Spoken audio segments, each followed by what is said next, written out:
In this section, we will discuss about the next type of interspecific that is named as the competition. So let me start with the next interaction, which is the competition. Competition is a negative type of interaction. एक ऐसी negative interaction जिसमें दो species हैं, one species and another species. Both species are there and these two species get harm. Means किसी को भी यहाँ पर बेनिफिट नहीं होगा. तो इस टाइप का जो इंटरेक्शन है उसे हम कंपटीशन का नाम देते हैं. जो कंपटीशन होता है it may be interspecific as well as intraspecific. दोनों टाइप का कंपटीशन हो सकता है, इंटरस्पेसिफिक एंड इंट्रास्पेसिफिक.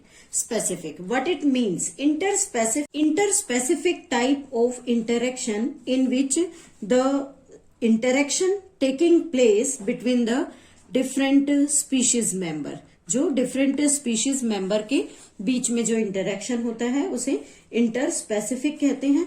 और जब same species के members compete करते हैं किसी रिसोर्स के लिए तो उसे इंट्रास्पेसिफिक टाइप ऑफ कंपटीशन या इंट्रास्पेसिफिक कंपटीशन का नाम दिया जाता है. मेनली बात करते हैं कि कंपटीशन एक्चुअली होता क्यों है. तो कंपटीशन होने के लिए रीजन क्या होगा? That there will be the limited resource. Limited resource means जो क्लोजली रिलेटेड स्पीशीज हैं उनके पास रिसोर्स जो है वो लिमिटेड. दूसरा, अगर एक और एग्जाम्पल के थ्रू बात करें तो दूसरा एग्जाम्पल है कि जो टोटली अनरिलेटेड स्पीशीज होती हैं they also show competition. Unrelated species भी कंपटीशन करती है और वहां जो कंपटीशन होता है that is for the same type of resource. जैसे यहां एक एग्जाम्पल के थ्रू शो करते हैं कि साउथ अमेरिकन लेक है, साउथ अमेरिकन लेक. इस लेक में जो फ्लेमिंगोज हैं, फ्लेमिंगोज बर्ड है, ये फ्लेमिंगोज विजिट करते हैं, विजिटिंग फ्लेमिंगोज हैं. विजिट करके कहाँ आ जाते हैं? साउथ अमेरिकन लेक के अंदर आ जाते हैं और वहां आकर जो इस एरिया की रेजिडेंट फिश होती है, रेजिडेंट फिश, उस फिश के साथ कंपटीशन करते हैं. मींस यहां पर जो कंपटीशन है वो किसके बीच में हो रहा है? विजिटिंग फ्लेमिंगोज और रेजिडेंट फिश जो कि साउथ अमेरिकन लेक में प्रेजेंट है. जब इन दोनों के बीच में कंपटीशन होता है तो ये सेम रिसोर्स के लिए वहां पर कंपटीशन शो करती हैं and that resource is the zoo plankton. जू प्लैंकटन के लिए इनका कंपटीशन चलता है. किसके बीच में कंपटीशन है? विजिटिंग फ्लेमिंगोज और रेजिडेंट फिश के बीच में जो कि साउथ अमेरिकन लेक में प्रेजेंट है. तो यहां पर दोनों स्पीशीज अनरिलेटेड हैं और दोनों सेम टाइप के रिसोर्स के लिए कॉम्पीट करती हैं. नेक्स्ट है कि कंपटीशन में जब हम इंटरस्पेसिफिक कंपटीशन की बात करते हैं, इंटरस्पेसिफिक कंपटीशन, तो इसमें देखा जाता है कि जो एक स्पीशीज है उसकी फीडिंग एफिशिएंसी रिड्यूस हो जाती है. मीन्स एक स्पीशीज की फीडिंग एफिशिएंसी यहां पर रिड्यूस हो गई. और क्यों रिड्यूस हो गई? Due to interfering and inhibitory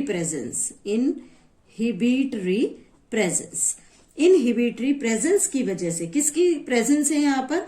another species की. मीन्स जो इंटरफेरिंग या इनहिबिटरी प्रेजेंस है किसी दूसरी स्पीशीज की वजह से, इसलिए जो पहली स्पीशीज है उसकी फीडिंग एफिशिएंसी रिड्यूस हो जाती है. although the resource are abundant, लेकिन जो रिसोर्स हैं वो अबंडेंट हैं, मीन्स लार्ज अमाउंट में प्रेजेंट है. फिर भी इंटरस्पेसिफिक कंपटीशन हम देख सकते हैं. कैसे? कि फर्स्ट की फीडिंग एफिशिएंसी सेकेंड स्पीशीज के इंटरफेरिंग और इनहिबिटरी प्रेजेंस की वजह से रिड्यूस हो जाती है। इसलिए इसमें हम हमेशा इंटरस्पेसिफिक इंटरेक्शन को शो करते हैं और यहां हम एक एग्जाम्पल लेकर इसे क्लियर करेंगे कि कैसे इंटरस्पेसिफिक इंटरेक्शन दूसरे ऑर्गेनिज्म की फीडिंग एफिशिएंसी को रिड्यूस कर देता है। तो इसके अंदर मेन आता है गोट्स इन गैलापागोस आइलैंड। जो गोट्स हैं वो गैलापागो आइलैंड के अंदर इंट्रोड्यूस कर दी जाती है, इनका इंट्रोडक्शन हो गया, इंट्रोड्यूस कर दिया इनको। मींस ये गोट्स किसी दूसरे एरिया से हैं बट इन्हें इंट्रोड्यूस कर दिया गैलापागो आइलैंड पर, और वहां पर पहले से जो एबिंगडन टोर्टोइज रहते थे, एबिंगडन टोर्टोइज, इनका जो एग्जिस्टेंस था वो कंप्लीटली एक्सटिंक्ट हो गया।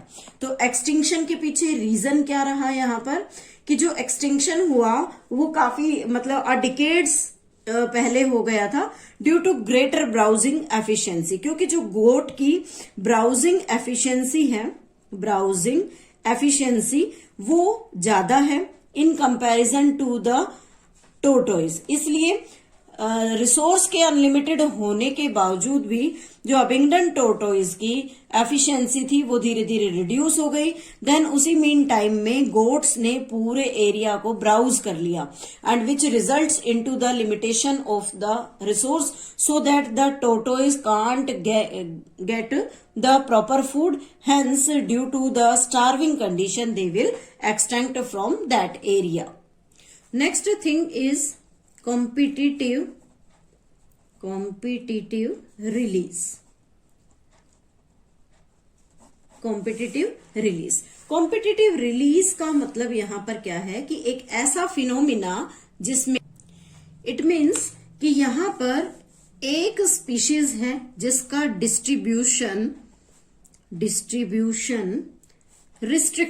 Restricted to small area, small area तक ही इसका रिस्ट्रिक्टेड डिस्ट्रीब्यूशन है। क्यों है ऐसा? Because of the presence of competitively superior species, क्योंकि जो सुपीरियर स्पीशीज है वो उस एरिया में उसके साथ कॉम्पीट करती है and that species expand it's distributional range. ये स्पीशीज अपनी डिस्ट्रीब्यूशनल रेंज को एक्सपेंड कर लेती है, इंक्रीज कर लेती है। कब करेंगे? जब कॉम्पिटिटिंग स्पीशीज को, जो सुपीरियर स्पीशीज थी, उसे एक्सपेरिमेंटली वहां से रिमूव कर दिया जाएगा। मीन्स एक्सपेरिमेंटली अगर उस स्पीशीज को वहां से रिमूव कर दें तो जो फर्स्ट स्पीशीज जो वहां पर एक नॉर्मल एरिया में ग्रो कर रही थी वो अपनी डिस्ट्रीब्यूशन को ज्योग्राफिकल एरिया में इंक्रीज कर देगी। तो इस कंडीशन को यहां पर हम कॉम्पिटिटिव रिलीज का नाम देते हैं। नेक्स्ट इंपॉर्टेंट थिंग है गॉज एक्सक्लूजन, या हम ये कहें competitive exclusion principle.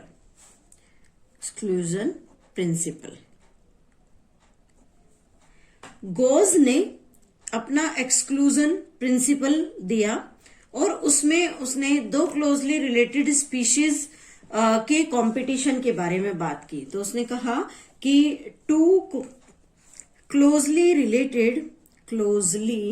Related species compete for same resource के साथ वो compete करती है एंड कैन नॉट coexist बट competitively inferior species, जो inferior species होगी is या will be eliminated means जो कंपिटिटिवली इंफीरियर स्पीशीज होगी वो उस एरिया से एलिमिनेट हो जाती है and that get eliminated due to the presence of superior species. Try to understand it कि यहां पर दो क्लोजली रिलेटेड स्पीशीज हैं और दो क्लोजली रिलेटेड स्पीशीज में जनरली हम बात कर रहे हैं, एक इंफीरियर स्पीशीज की और दूसरी सुपीरियर स्पीशीज की। Then what will happens during this principle या एक्सक्लूजन कि उन दोनों क्लोजली रिलेटेड स्पीशीज के बीच में जो कंपटीशन है that is for the same resource, वो सेम रिसोर्स के लिए हो रहा है। दे कैन नॉट को एग्जिस्ट, कहता है कि वो एक साथ को एग्जिस्ट नहीं कर सकती और जो इंफीरियर स्पीशीज होती है वो एलिमिनेट हो जाती है बाय सुपीरियर स्पीशीज, कि जो सुपीरियर स्पीशीज है वो उसे परमानेंटली उस एरिया से एलिमिनेट कर देगी। नेक्स्ट आता है, नेक्स्ट इसी कंपटीशन में हम चल रहे हैं, that is resource partitioning. Resource partitioning, resource partitioning का यहां पर क्या मतलब है?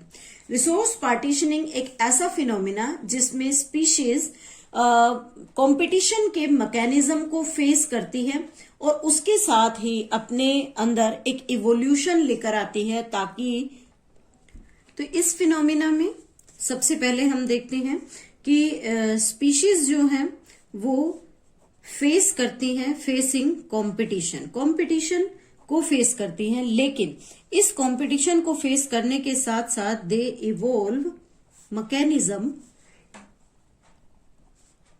That promote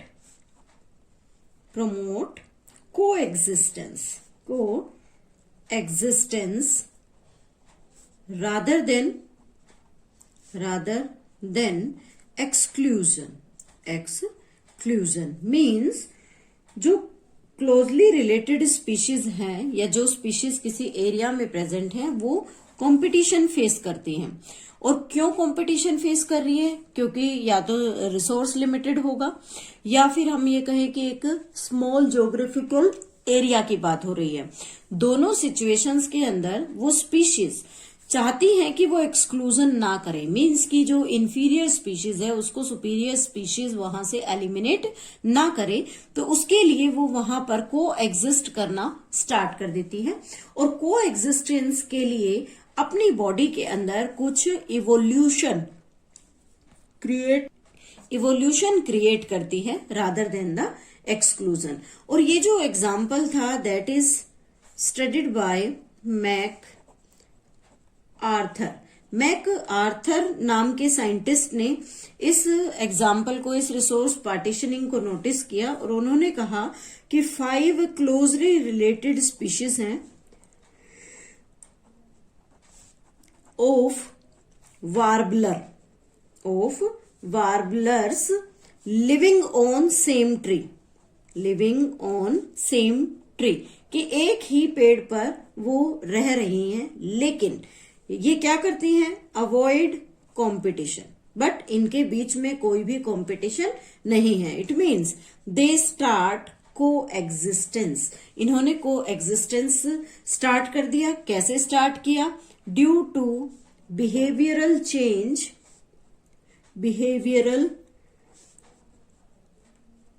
change in their foraging activity, जो इनकी फॉरेजिंग एक्टिविटीज हैं, जो फूड के सर्च के लिए ये जब अपने नेस्ट से निकलकर दूसरे एरिया में जाते हैं फूड को सर्च करने के लिए, तो इन्होंने अपने कंपटीशन को अवॉइड कर दिया और इन्होंने एक साथ को एग्जिस्ट करना स्टार्ट कर दिया। तो इस टाइप का जो एग्जाम्पल है वो शो करता है कि यहाँ पर रिसोर्स पार्टीशनिंग है, मींस कोई भी रिसोर्स जो उस एरिया में प्रेजेंट है उस रिसोर्स का उन्होंने पार्टीशन कर लिया ताकि वो दो डिफरेंट स्पीशीज के बीच में होने वाले जो कंपटीशन की प्रॉब्लम्स थी उनको इजीली खत्म कर सके, अपनी बॉडी को इवॉल्व कर ले, अपने बिहेवियरल डिफरेंसेस क्रिएट कर ले ताकि वो स्पीशीज आपस में एक दूसरे के साथ को एग्जिस्ट करे और एक्सक्लूजन का, जैसे हमने अभी पढ़ा था गोज एक्सक्लूजन प्रिंसिपल, तो उस एक्सक्लूजन का उनकी जो ग्रोथ है उसके ऊपर कोई इफेक्ट ना पड़े।